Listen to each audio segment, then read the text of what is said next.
SMB29 story గెజే చెప్పు, ఈజీగా చెప్తా. విలన్ కుంభ, హీరో రుద్రుడు అనమాట. సో కుంభ చూసుకున్నట్లయితే తను చాలా ధనవంతుడు. సో తన అత్యాశకు వెళ్ళి ఒక అడవిలో తన కాళ్ళు చేతులు అన్ని కూడా కోల్పోతాడు. ఆ అడవిలో చూసుకున్నట్టయితే సంజీవని ఉంటుంది. దాన్ని తీసుకొచ్చేటటువంటి మొగాడు ఈ భూమి మీద లేడర్ అని చెప్పి తను అనుకుంటాడు. తన ఆర్మీని కోల్పోతారు, తన ఆస్తి కోల్పోతారు, ఆఖరికి తన కాళ్ళు చేతులు కూడా కోల్పోయాడు.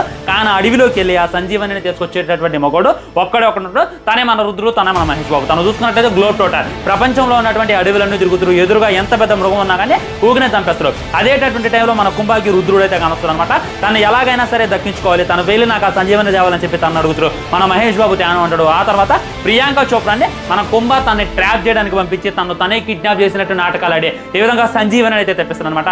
తెప్పించిన తర్వాత వీళ్ళిద్దరూ కలిసి తనైతే నాశనం చేద్దామని చూస్తారు. సో ఆ తర్వాత ఏం జరిగింది అనేటటువంటి స్టోరీ అని చెప్పి నేనైతే అనుకుంటున్నాను ఫ్రెండ్స్. ఈ సినిమాకి వారణాసి అనేటటువంటి టైటిల్ పెట్టొచ్చు, లేదా రుద్రుడు అనేటటువంటి టైటిల్ పెట్టొచ్చు అనేటటువంటి ఫీలింగ్ అయితే నా మైండ్లో గట్టిగా ఉంది. ఖచ్చితంగా సినిమా